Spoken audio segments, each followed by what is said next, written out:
والصلاة والسلام على رسول الله صلى الله عليه وسلم. السلام عليكم ورحمة الله وبركاته.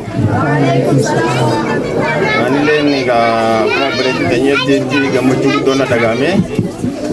مركز الهدى هون نيجا سيدا بجوان توري. أجا نكاد تايلين جولة لمان أسكت زعما.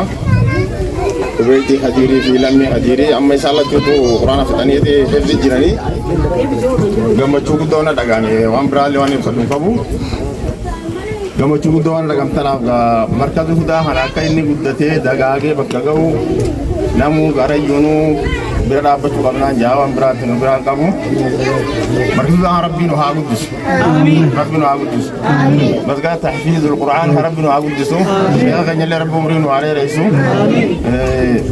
Muhallen warre abotin jolle jolle kor dofnu isin gafacha amo markazi huda kum birada abchu warbada birada abanne aka markazi kum bakagaw sheikh janara abanne sheikh awji bakagaw daga mana silinja wan lagi fatul assalamu alaikum warahmatullahi